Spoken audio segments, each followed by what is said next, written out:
আসসালামু আলাইকুম। কেমন আছো সবাই? আশা করি আল্লাহর রহমতে সবাই অনেক ভালো আছে।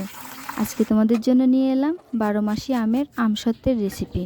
আশা করি রেসিপিটি তোমাদের অনেক ভালো লাগবে। রেসিপিটি করার জন্য আমি কিছু আম পেড়ে কেটে ধুয়ে পরিষ্কার করে নিয়েছি।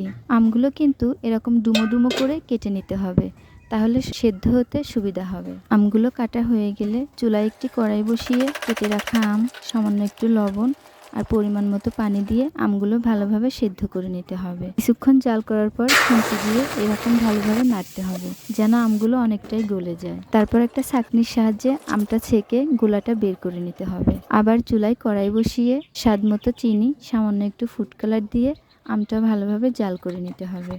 শেষের দিকে ভাজা শুকনো মরিচের গুঁড়ো ছিটিয়ে দিলেই হয়ে গেল মজাদার আমসত্ত্ব। ভালো লাগলে অবশ্যই ট্রাই করো। আল্লাহ হাফেজ।